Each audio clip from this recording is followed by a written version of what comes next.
ਟੱਕ ਮੈਂ ਮਸਾਲਾ ਹੋਣਾ ਚੋਈਆਂ ਨੇ ਅਸੀਂ ਪਾਣੀ 'ਚ ਬਹਿ ਗਈ ਉਹ ਇਕੱਠੀ ਹੋ ਗਈ ਉਹਦਾ ਖੂਨ ਨਹੀਂ ਤੁਰਿਆ ਉਹ ਇਕੱਠੀ ਹੋ ਗਈ ਉਹਦਾ ਮਤਲਬ ਫਿਰ ਇਹ ਜੀ ਇਹ ਮੈਨੂੰ ਟੱਕ ਹੋ ਗਿਆ ਉਹਦਾ ਕੰਨ ਟਕਾਂ ਦੇ ਉਦੋਂ ਖੂਨ ਸ਼ੁਰੂ ਹੋਇਆ ਫਿਰ ਉਹ ਟੀਕਾ 5 ਗ੍ਰਾਮ ਦਾ ਲਾ ਲਓ ਇੱਕ ਡਾਚੀ ਵਾਲਾ ਚੱਲਿਆ ਉਹ ਲਾ ਲਓ ਮਿਰਚਾਂ ਦੇ ਲਓ ਉਹਨੂੰ ਹਾਂਜੀ ਤੇ ਜਿਹੜਾ ਬੰਦ ਹੋ ਜਾਂਦੀ ਮੈਂ ਉਹਨੂੰ ਨਾਰਦਾਨੇ ਦਾ ਕਾੜਾ ਪੁਦੀਨਾ ਮਤਲਬ ਜਵੈਣ ਗੰਢੇ ਮਤਲਬ ਕੁਦਰ ਕੇ ਸਾਰੇ ਹੀ ਉਹਦਾ ਫਿਰ ਕਾੜਾ ਬਣਾ ਕੇ ਉਹਨੂੰ ਦੇਈਦਾ ਪਰ ਚਲੋ ਖੁੱਲ੍ਹ ਜੇ ਸਿਆਲਕੋਟ ਤੋਂ ਦੱਸਿਆ ਬੂਰੇ ਦੀ ਚੀਜ਼ਾਂ ਵਧਣੀ ਕਾੜਾ ਰਫਾਲਾ ਅਤੇ ਤਾਂਦਲਾ ਇਹ ਮੈਂ ਸਾਡੇ 'ਤੇ ਕਾਮਯਾਬ ਹੈ ਹਾਂਜੀ ਜਿਹੜੀ ਇਹਨਾਂ ਮਤਲਬ ਮੈਂ ਫੈਸਲਾਬਾਦ ਦੀ ਉਹ ਮੈਂ ਸੋਹਣੀ ਬਹੁਤੀ ਹੋਏ ਦੀ ਤੈਨੂੰ ਛੱਡ ਬਹੁਤਾ ਹੋਏਦਾ ਲੇਕਿਨ ਉਹ ਹੈ ਸਿਆਲਕੋਟ ਦੀ ਜੂਝ ਕਾਮਯਾਬ ਨਹੀਂ ਬਿਲਕੁਲ ਨਾਕਾਮ ਹੈ ਐਸਾ ਡਿੱਗਦੀ ਜੋ ਰੇਤ ਦੀ ਕੰਧ ਨਹੀਂ ਡਿੱਗਦੀ ਇਸ ਤਰ੍ਹਾਂ ਡਿੱਗਦੀ ਹੈ ਦੂਸਰਾ ਜਨਾਬ ਹੈ ਜਿਹੜੀ ਅਸੀਂ ਤੂੜੀ ਦਾ ਚਾਰਾ ਪਾਉਂਦੇ ਹਾਂ ਇਹ ਗੱਠਾਂ 'ਚ ਤੂੜੀ ਆਉਂਦੀ ਹੈ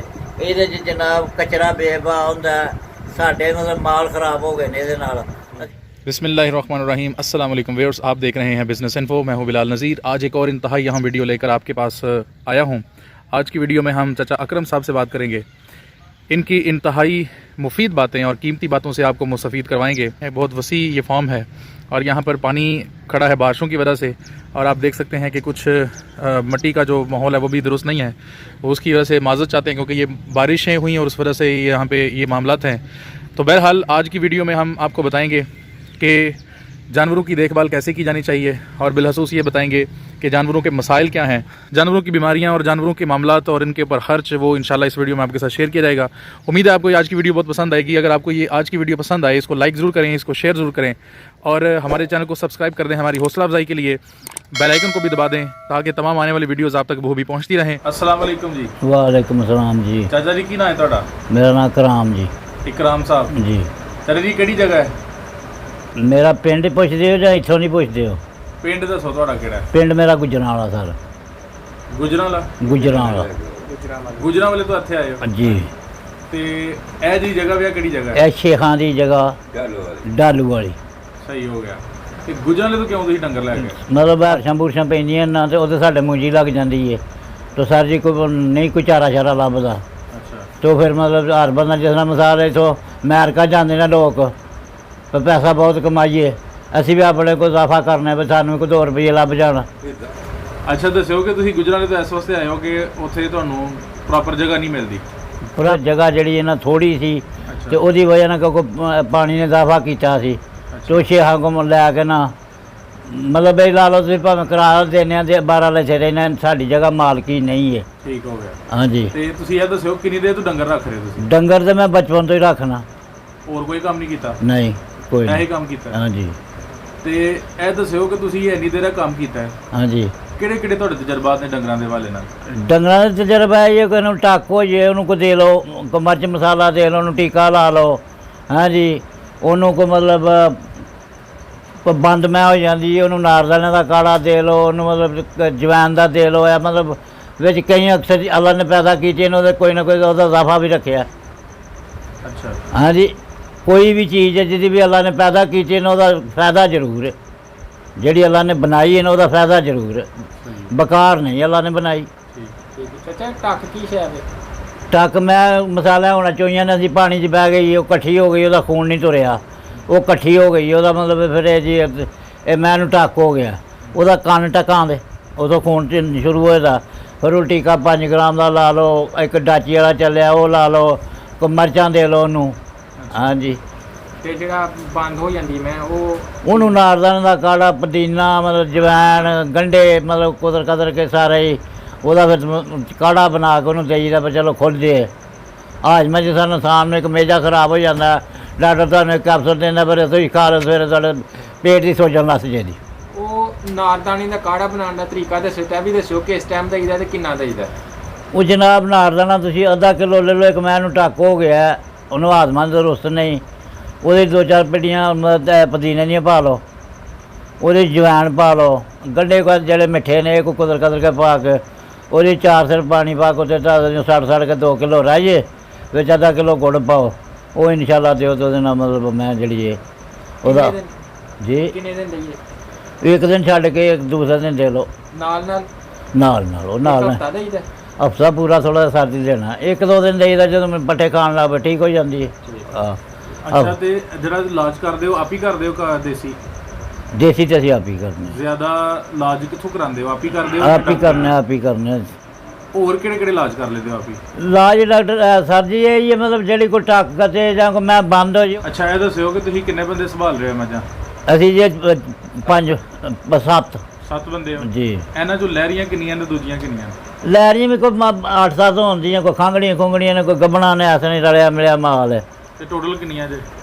ਟੋਟਲ ਮੇਰਾ 32-33 ਮਈਆਂ ਜੇ, ਤੇ ਗਾਈਆਂ? 8 ਗਾਈਆਂ। 8 ਗਾਈਆਂ ਨੇ। ਹਾਂ, ਤੇ ਇਹਨਾਂ ਦਾ ਕਿੰਨਾ ਖਰਚਾ ਆਉਂਦਾ ਤੁਹਾਨੂੰ ਡੇਲੀ ਦਾ? ਖਰਚਾ ਇਹਨਾਂ ਦਾ ਜਨਾਬ 18 ਤੋਂ 19,000 ਰੁਪਇਆ। ਉਹ ਦੱਸਿਓ ਹਾਂ ਕਿਸ ਤਰ੍ਹਾਂ ਖਰਚਾ ਆਉਂਦਾ ਹੈ? ਤੂੜੀ ਦਾ 8 ਮਣ ਤੂੜੀ ਪਾਉਂਦੇ ਹਾਂ ਜੀ, 600 ਤੇ 20 ਰੁਪਏ ਤੂੜੀ ਲੈ ਕੇ ਪਾਉਂਦੇ ਹਾਂ। ਅੱਛਾ, ਹਾਂਜੀ। ਪੱਠੇ ਕਿੱਥੋਂ ਪਾਉਂਦੇ ਹੋ?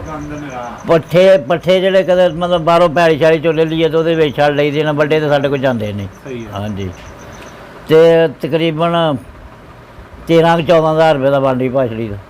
ਵੰਡ ਦੇ ਵਿੱਚ ਅੱਛਾ ਕੀ ਕੀ ਪਾਉਂਦੇ ਹੋ? ਵੰਡ 'ਚ ਅਸੀਂ ਪਾਉਂਦੇ ਜਨਾਬ ਕਰਾ, ਕੌੜੀ ਖਾਲ, ਰੋਟੀਆਂ, ਚੋਕਰ। ਠੀਕ ਹੈ। ਹਾਂਜੀ। ਤੇ ਫੀਡ ਡੰਗਰ ਕਿੰਨਾ ਕੁ ਆ ਜਾਂਦਾ ਹੈ? ਇਹ ਫੀ ਡੰਗਰ ਨੂੰ ਮੇਰਾ ਤਕਰੀਬਨ 400 ਦੇ 300 350 ਦੀ ਐਵਰੇਜ ਰੱਖੀ ਹੈ, ਚੰਗੀ ਮਾੜੀ ਦੀ ਵਿੱਚ ਹੀ ਮਤਲਬ। 350 ਦਾ ਵੰਡਾ ਇੱਕ ਜਾਨਵਰ ਨੂੰ ਪੈ ਜਾਂਦਾ? ਮਤਲਬ ਨਹੀਂ, ਇੱਕ ਜਾਨਵਰ ਨੂੰ ਨਹੀਂ, ਖਰਚਾ ਟੋਟਲ ਸਾਡਾ 20,000 ਰੁਪਈਆ। ਅੱਛਾ। ਹਾਂਜੀ। ਤੇ ਜ਼ਿਆਦਾ ਤੋਂ ਜ਼ਿਆਦਾ ਕਿੰਨੀ ਦੁੱਧ ਦੇ ਛੱਡਦੀ ਇੱਕ ਮੱਝ? ਜ਼ਿਆਦਾ ਤੋਂ ਜ਼ਿਆਦਾ ਬਾਬੂ ਜੀ ਕੋਈ 2-4 ਮਹੀਆਂ ਸਾਮੀਆਂ ਸੂਮੀ ਹੁਣ 10-10 ਕਿਲੋ ਪਈਆਂ ਕਰਦੀ ਨੇ। ਹੋਰ ਕਿਹੜਾ ਐਵੇਂ ਲੋਕਾਂ ਗੱਲ ਬਣਾਈ 20 ਕਿਲੋ ਆਏ, ਸਾਨੂੰ ਤਾਂ ਲੱਭੀ ਨਹੀਂ। ਇੱਥੋਂ ਲੈ ਕੇ ਕਰਾਚੀ ਵੀ ਪੂਰੇ ਪਾਕਿਸਤਾਨੀ ਮੀਂਹ ਚੋਂ ਇਹਨੇ ਸਾਨੂੰ ਤਾਂ ਕੋਈ 20 ਦੀ ਲੱਭੀ ਨਹੀਂ, ਐਵੇਂ ਲੋਕਾਂ ਗੱਲ ਦਾ ਕੰਮ ਕੀਤਾ ਹੈ? ਜੀ। ਅੱਛਾ, ਤੇ ਇਸ ਟਾਈਮ ਤੁਹਾਡੇ ਕੋਲ ਕਿਹੜੀਆਂ ਨਸਲ ਦੀਆਂ ਮੱਝਾਂ ਨੇ? ਸਾਡੇ ਕੋਲ ਨਸਲ ਦੀਆਂ ਸਾਹੀਵਾਲ ਦੀਆਂ। ਸਾਹੀਵਾਲ ਦੀਆਂ ਨੇ। ਹਾਂਜੀ। ਤੇ ਹੋਰ ਕੋਈ ਨਸਲ ਹੈ ਕਿ ਸਿਰਫ ਸਾਹੀਵਾਲ ਹੀ ਹੈ? ਨਹੀਂ, ਸਾਡੇ ਕੋਲ ਸਾਹੀਵਾਲ ਦੀਆਂ ਗਾਈਆਂ ਦੀ ਕਿਹੜੀ ਨਸਲ ਹੈ? ਗਾਈਆਂ ਸਾਡੀ ਆ ਦੋਗਲੀ, ਮਤਲਬ ਨਹੀਂ ਛਟੇਲੀ ਛਟੂਲੀ ਦੀ ਕੋਈ ਨਹੀਂ ਸਾਡੇ ਕੋਲ। ਦੋਗਲੀਆਂ ਨੇ। ਦੋਗਲੀ ਨੇ ਸਾਹੀਵਾਲ ਘਰਾ ਸੰਗ। ਅੱਛਾ, ਤੁਸੀਂ ਇੱਥੋਂ ਲੈ ਕੇ ਕਰਾਚੀ ਤੱਕ ਕੰਮ ਕੀਤਾ ਤੇ ਕਿਹੜੀ ਮੱਝ ਨੂੰ ਤੁਸੀਂ ਬਿਹਤਰ ਮੱਝ ਪਾਇਆ, ਸਿੰਧੀ ਮੱਝ ਜਾਂ ਨੀਲੀ ਰਾਵੀ ਦੀ ਮੱਝ ਨੂੰ? ਸਿੰਧੀ ਸਰ ਜੀ ਮੈਂ ਇੱਥੇ ਸਾਡੇ ਆ ਕੇ ਚੱਲਦੀ ਹੀ ਨਹੀਂ। ਰਾਵੀ ਦੀ ਮੈਂ ਗੱਲ ਬਣੀ, ਨੀਲੀ ਦੀ ਵੀ ਗੱਲ ਬਣੀ ਹੈ, ਲੇਕਿਨ ਜਿਹਨੂੰ ਅੱਲਾ ਦੇ। ਹਾਂਜੀ, ਐ ਨਹੀਂ ਹੁੰਦਾ ਮੇਰਾ ਨੀਲੀ ਚਵਾਈ ਹੈ ਤੇ ਆ ਬੜੀ ਅੱਛੀ ਹੈ, ਨਹੀਂ ਐ ਨਹੀਂ। ਜੇਕਰ ਅਸੀਂ ਕਈ ਵਿੱਚ ਮਈਆਂ ਨਕਾਮ ਆਉਂਦੀ ਨੇ, ਅੱਲਾ ਨੇ ਉਹਨੂੰ ਭਾਗ ਲਾਇਆ, ਉਹ ਸਾਰੀ ਨੂੰ ਚੰਗੀ ਹੋ ਗਈ ਹੈ। ਇਹ ਅੱਲਾ ਦੇ ਬਾਬੂ ਜੀ ਨਿਜ਼ਾਮ ਨੇ। ਅੱਛਾ। ਹਾਂਜੀ। ਅੱਜ ਕੱਲ ਮੱਝਾਂ ਦਾ ਰੇਟ ਕੀ ਚੱਲਦਾ ਪਿਆ ਨਕਦ ਫੀ ਮੱਝ? ਮੈਂ ਜੇ ਨਗਦ ਮੈਂ ਚੰਗੀ ਲਈਏ ਮੰਡੀ ਚੋਂ ਤਾਂ 3 ਲੱਖ ਤੋਂ ਉੱਤੇ ਲੱਭਦੀ ਹੈ। ਠੀਕ ਹੈ। ਹਾਂਜੀ। ਠੀਕ ਹੈ। ਤੇ ਨਾਰਮਲ ਲਈ ਤੇ 2.5 ਦੇ ਪੌਣੇ 2.25 ਦੀ ਨਾਰਮਲ। ਠੀਕ ਹੈ। ਚੰਗੀ ਮੈਂ ਜਿਹੜੀ ਮੰਡੀ 'ਚ ਹੁਣ ਵੀ ਅੱਜ ਵੀ ਮੰਡੀ ਲੱਗੀ ਉੱਥੇ ਤੁਰ ਜੋ, ਤੇ ਚੰਗੀ ਮੈਂ 3.5 ਵੀ ਮੰਗਣ ਦੇ, 5 ਵੀ ਮੰਗਣ ਦੇ। ਠੀਕ ਹੈ। 3 ਤੋਂ 12 ਘੱਟ ਨਹੀਂ ਲੱਭਦੀ। ਜਿਹਨੂੰ ਤੁਸੀਂ ਚੰਗੀ ਕਹਿੰਦੇ ਹੋ ਉਹ ਕਿੰਨਾ ਦੁੱਧ ਦੇਗੀ? ਇਹ ਦੁੱਧ ਸਾਰੇ ਜਿਹਦੇ ਕੋਲ ਵੀ ਲਵੋ ਤਾਂ ਆਖਦਾ 20 ਕਿਲੋ ਕਰੇ ਦੀ, ਕਰਦੀ ਕੋਈ ਨਹੀਂ। ਕਰਦੀ ਕੋਈ ਨਹੀਂ? ਕੋਈ ਨਹੀਂ ਕਰਦੀ। ਤੇ ਤੁਸੀਂ ਇਹ ਮੱਝਾਂ ਘਰ ਦੀਆਂ ਬਣਾਈਆਂ ਨੇ ਜਾਂ ਖਰੀਦੀਆਂ? ਨਹੀਂ, ਖਰੀਦੀਆਂ ਨੇ ਕਿ ਸਾਡੀਆਂ ਘਰ ਦੀਆਂ ਤੇ ਬਾਬੂ ਜੀ ਇੱਥੇ ਬਣ ਰਹੀਆਂ ਨੇ। ਤੇ ਹਾਂਜੀ। ਕਿੱਥੋਂ ਖਰੀਦੀਆਂ ਤੋਂ? ਅਸੀਂ ਜਨਾਬ ਆਖਿਆ ਉੱਥੋਂ ਲਿਆਂਦੀਆਂ ਸਾਈਆਂ ਆਉਂਦੀਆਂ ਨੇ, ਅਸੀਂ ਵਪਾਰੀ ਕੋਲ ਲੈਂਦੇ ਆ। ਵਪਾਰੀ ਕੋਲ ਮੈਂ ਚਾਹ ਰਿਹਾ ਕਿ ਆਪੀ ਜਾ ਕੇ ਲਿਆਂਦੀਆਂ ਨਹੀਂ, ਵਪਾਰੀ ਕੋਲ ਲਈ ਜਿਹਨੂੰ ਵਪਾਰੀ ਸਾਈਆਂ ਵਾਲ ਲਿਆਉਂਦਾ। ਅੱਛਾ। ਹਾਂ, ਮਤਲਬ ਇਹ ਬੂਟੀ ਪਾਰਲਰ ਹੈ ਪੀਰ ਨੂਰ ਸ਼ਾਹ, ਅੱਛਾ। ਉੱਥੋਂ ਮਈਆਂ ਲਿਆਉਂਦਾ, ਅਸੀਂ ਉੱਥੋਂ ਹੀ ਲੈਂਦੇ ਹਾਂ। ਉਹ ਕਹਿੰਦਾ ਮੈਂ ਉੱਥੋਂ ਲਿਆਉਣਾ ਸਾਈ ਵਾਲਾ, ਹੁਣ ਸਾਨੂੰ ਕੀ ਸਬੂਤ ਹੈ ਕਿੱਥੋਂ ਲਿਆਉਂਦਾ। ਸਹੀ ਹੋ ਗਿਆ। ਅੱਛਾ। ਤੁਸੀਂ ਮੱਝਾਂ ਖਰੀਦਦੇ ਹੋ ਮੰਡੀ 'ਚ ਵੀ ਅੱਡਿਆਂ 'ਚ ਵੀ, ਮੱਝ ਖਰੀਦਣ ਲੱਗਿਆ ਉਹਦੀ ਕਿਹੜੀ ਕਿਹੜੀ ਚੀਜ਼ ਵੇਖ ਲੈਣੀ ਚਾਹੀਦੀ ਹੈ, ਔਰ ਕਿਹੜੀ ਜਗ੍ਹਾ 'ਤੇ ਤੁਹਾਨੂੰ ਧੋਖਾ ਹੋ ਸਕਦਾ ਹੈ ਖਰੀਦਣ ਲੱਗਿਆ ਕਿਸੇ ਆਮ ਬੰਦੇ ਨੂੰ? ਬਾਊ ਜੀ ਹੁਣ ਡਾਕਟਰ ਸਾਹਿਬ ਚੱਲਿਆ ਇੱਕ ਪੋਸਟਰ ਟੀਕਾ ਵੀ ਚੱਲਿਆ ਆਸਟ੍ਰੇਲੀਆ ਦਾ, ਉਹ ਇੱਕ 6 ਮਹੀਨੇ ਦਾ ਚੱਲਿਆ, ਇੱਕ 15 ਦਾ ਚੱਲਿਆ, ਇੱਕ ਮਹੀਨੇ ਦਾ ਚੱਲਿਆ, ਇੱਕ 7 ਮਹੀਨੇ ਨੂੰ ਲੱਗਦਾ ਸੀ 110 ਰੁਪਏ ਦਾ ਕਰਾਚੀ ਲੱਗਦਾ, ਉਹਨੂੰ ਪੋਸਟਰ ਆਉਂਦੇ ਨੇ। ਹੁਣ ਆਮ ਵਪਾਰੀ ਨੂੰ ਟੀਕਾ ਲਾ ਛੱਡਦੇ ਨੇ। ਕੋਈ ਕੁਦਰਤੀ ਗੱਲ ਹੈ, ਕੋਈ ਪਿੰਡਾਂ 'ਚ ਮੈਂ ਫਿਰ ਕੇ ਲੈ ਲਓ, ਕੋਈ ਮਤਲਬ ਚੱਕਾਂ 'ਚੋਂ ਮੈਂ ਫਿਰ ਕੇ ਲੈ ਲਓ। ਮੰਡੀਆਂ 'ਚ ਜਿਹੜਾ ਨਾ, ਮੰਡੀ 'ਚ 100 'ਚ 5 ਬੰਦੇ ਹੈ ਨੇ ਜਿਹਨਾਂ ਦੀ ਸਹੀ ਨੇ, ਬਾਕੀ ਧੋਖਾ ਹੀ ਧੋਖਾ। ਧੋਖਾ ਆਮ ਹੈ। ਧੋਖਾ ਬਾਊ ਜੀ ਆਮ ਹੈ। ਕਈਆਂ ਨੂੰ ਬੱਚੇ ਲਾਵੇਂ ਲਾਏ ਨੇ। ਅੱਜ ਮਿਸਾਲ ਪਿੱਛੇ ਬੱਚਾ ਲਾਵਾਂ ਲਾਇਆ, ਤੁਸੀਂ ਗਏ ਹੋ, ਤੁਸੀਂ ਜਾ ਕੇ ਯਾਰ ਮੈਂ ਤਾਂ ਬੱਚਾ ਕੂੜਾ ਲੈ ਲੈਣਾ, ਤੁਹਾਨੂੰ ਇਹ ਸਬੂਤ ਨਹੀਂ ਮੈਂ ਲਾਵਾਂ ਲੱਗਾ। ਠੀਕ ਹੈ। ਹਾਂਜੀ, ਇਹ ਦੁਨੀਆ ਹੈ, ਮਤਲਬ ਪਾਕਿਸਤਾਨ ਹੈ। ਹਾਂਜੀ। ਹਾਂ। ਪੋਸਟਰ ਟੀਕੇ ਦਾ ਕੀ ਅਸਰ ਹੁੰਦਾ ਹੈ ਕਿ ਉਹਦਾ ਲਾਉਣ ਨਾਲ ਕੀ ਨੁਕਸਾਨ? ਉਹ ਸਰ ਜੀ ਜਿਸ ਤਰ੍ਹਾਂ ਬੰਦਾ ਘੀਰਵਨ ਤੇ ਨਹੀਂ ਲੱਗਦਾ, ਹਾਂ ਹਾਂ। ਉਹ ਜਿਹੜੀ ਮੈਂ ਇਹਨੂੰ ਲਾਉਂਦੇ ਜਾਓ, ਜਿਹੜੀ ਮਤਲਬ ਉਹਦਾ ਇਜ਼ਾਫਾ ਇਹ ਵੇ, ਜਿਹੜੀ ਮੈਂ 5 ਕਿਲੋ ਦੁੱਧ ਕਰਦੀ ਉਹ 7 ਕਿਲੋ ਕਰੇ, 7.5 ਕਿਲੋ ਕਰੇ ਦੀ। ਠੀਕ ਹੈ ਹਾਂਜੀ ਸਹੀ ਹੈ ਉਹ ਫਿਰ ਜਦੋਂ ਤੁਸੀਂ ਛੱਡ ਛੜੋ ਤਾਂ ਬੇਸ਼ੱਕ ਬਾਲਟੀ ਮੰਗਦੀ ਮਾਰ ਛੜੋ ਫਿਰ ਜਿਹੜੀ ਮਨਿਆਦ ਤੇ ਤੁਸੀਂ ਲਾਇਆ ਨਾ ਫਿਰ ਅੱਗੋਂ ਸੁਣਦੀ ਹੈ ਤੁਹਾਡੇ ਕੋਲ ਉਸ ਮਨਿਆਦ ਤੇ ਨਾ ਲਾਓ ਤੇ ਉਹਨੇ ਦੁੱਧ ਨਹੀਂ ਦੇਣਾ। ਯਾਨੀ ਤੁਹਾਡਾ ਕਹਿਣ ਦਾ ਮਤਲਬ ਹੈ ਕਿ ਅਗਰ ਕੋਈ ਨਵਾਂ ਬੰਦਾ ਖਰੀਦਦਾਰੀ ਕਰਨਾ ਚਾਹੁੰਦਾ ਹੈ ਤਾਂ ਉਹ ਫੇਰ ਟੋਰ ਕੇ ਲੈ ਲੈ ਪਿੰਡਾਂ ਚੋਂ ਚੱਕਾਂ ਚੋਂ ਮੰਡੀਆਂ 'ਚ ਜਿਹੜਾ ਧੋਖੇ ਦੇ ਚਾਂਸ ਜ਼ਿਆਦਾ ਅੱਛਾ ਇੱਕ ਤੁਸੀਂ ਗੱਲ ਦੱਸੀ ਕਿ ਪੋਸਟਰ ਟੀਕਾ ਲਾਉਣ ਨਾਲ ਇਹਨਾਂ ਮਸਨੂਈ ਤਰੀਕਾ ਬਣਾਇਆ ਦੁੱਧ ਵਧਾਉਣ ਦਾ ਹਾਂਜੀ। ਉਂਝ ਵੀ ਕੋਈ ਤਰੀਕਾ ਹੋਵੇ ਦੁੱਧ ਅਗਰ ਮੱਝ ਘਟਾਉਂਦੀ ਹੈ ਗਾਂ ਘਟਾਉਂਦੀ ਹੈ ਤੇ ਕੋਈ ਤੁਹਾਡੇ ਕੋਲ ਨੁਸਖਾ ਹੈ ਦੁੱਧ ਵਧਾਉਣ ਦਾ?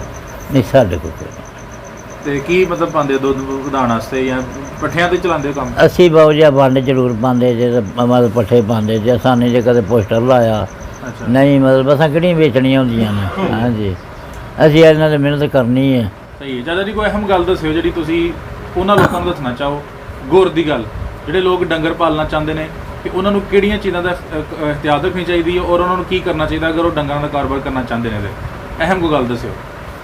ਬਹੁਤ ਜੀ ਅਸਲ ਤੇ ਇਹਦੀ ਸਫਾਈ ਹੋਣੀ ਚਾਹੀਦੀ ਹੈ, ਸਫਾਈ ਹੋਣੀ ਚਾਹੀਦੀ। ਦੂਸਰਾ ਇਹ ਉਹਨੂੰ ਪੱਠਾ ਚੰਗਾ ਪਾਓ ਹਾਂਜੀ ਸਹੀ ਹੈ ਉਹਨੂੰ ਸਾਂਭ ਸੂੰਭ ਕੇ ਪਾਓ ਮਤਲਬ ਖੁਰਲੀ ਛੁਰਲੀ ਦੀ ਕੱਪੜਾ ਛਪੜਾ ਮਾਰ ਕੇ ਸਾਫ ਸਫਾਈ ਦਾ ਕੰਮ ਕਰੋ ਹਾਂ ਉਹ ਫਿਰ ਬਾਬੂ ਜੀ ਜਿਸ ਤਰ੍ਹਾਂ ਦੀ ਰਹਿਤ ਹੈ ਉਸ ਤਰ੍ਹਾਂ ਦੀ ਬੈਠ। ਠੀਕ ਹੈ ਸਾਡਾ ਡੰਗਰਾਂ ਦਾ ਕੰਮ ਨਹੀਂ ਤਾਂ ਸਾਡੀ ਮਤਲਬ ਪੋਜੀਸ਼ਨ ਵੀ ਇਸੇ ਤਰ੍ਹਾਂ ਦੀ ਹੈ ਹਾਂਜੀ।